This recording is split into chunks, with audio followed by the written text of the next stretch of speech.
Балдарга ыңгайлуу шаарлар. Бул бийликти ар бир шаарда баланын укугун коргоого чакырган Бириккен Улуттар Уюмунун Балдар фондунун эл аралык демилгеси.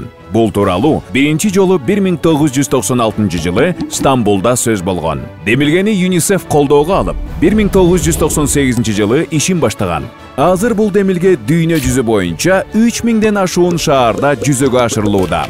Кыргызстанда балдарга жана жаштарга ыңгайлуу шаар эл аралык демилгеси 2018 жылдан бери ишке ашып, мамлекеттик башкаруу органдарынын, коомдук жана жеке менчик уюмдардын, билим берүү мекемелеринин, жалпыга маалымдоо каражаттарынын эң башкысы балдар жана өспүрүмдөрдүн башын бириктирүүдө.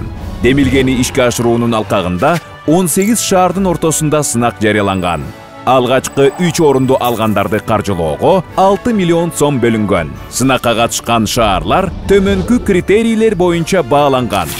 Жаштар алардын укуктарына жана кызыкчылыктарына тиешелүү чечимдерди кабыл алууга катышуусу керек.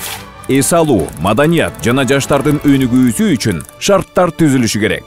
Жаштар үчүн коопсуз жана жагымдуу шарттар камсыздалат. Шаардагы билим берүүнүн деңгээли эске алынууга тийиш. Саламаттык сактоо жаатында зарыл иш-чаралар өткөрүлүшү керек. Турмуштук оор кырдаалга кабылган балдарга жардам берилиши керек. Эң көп упай алган шаарлар сынактын жеңүүчүлөрү болушту. Биринчи орун Каракөл, Жалал Абад облусу 3 миллион сом. Экинчи орун Балыкчы, Ысык Көл облусу 2 миллион сом. Үчүнчү орун Баткен, Баткен облусу 1 миллион сом сыйлыкка ээ болду. Демилгени ишке ашыруунун жүрүшүндө 3 жеңүүчү аныкталгандан тышкары 18 шаарда оң өзгөрүүлөргө шарттар түзүлдү.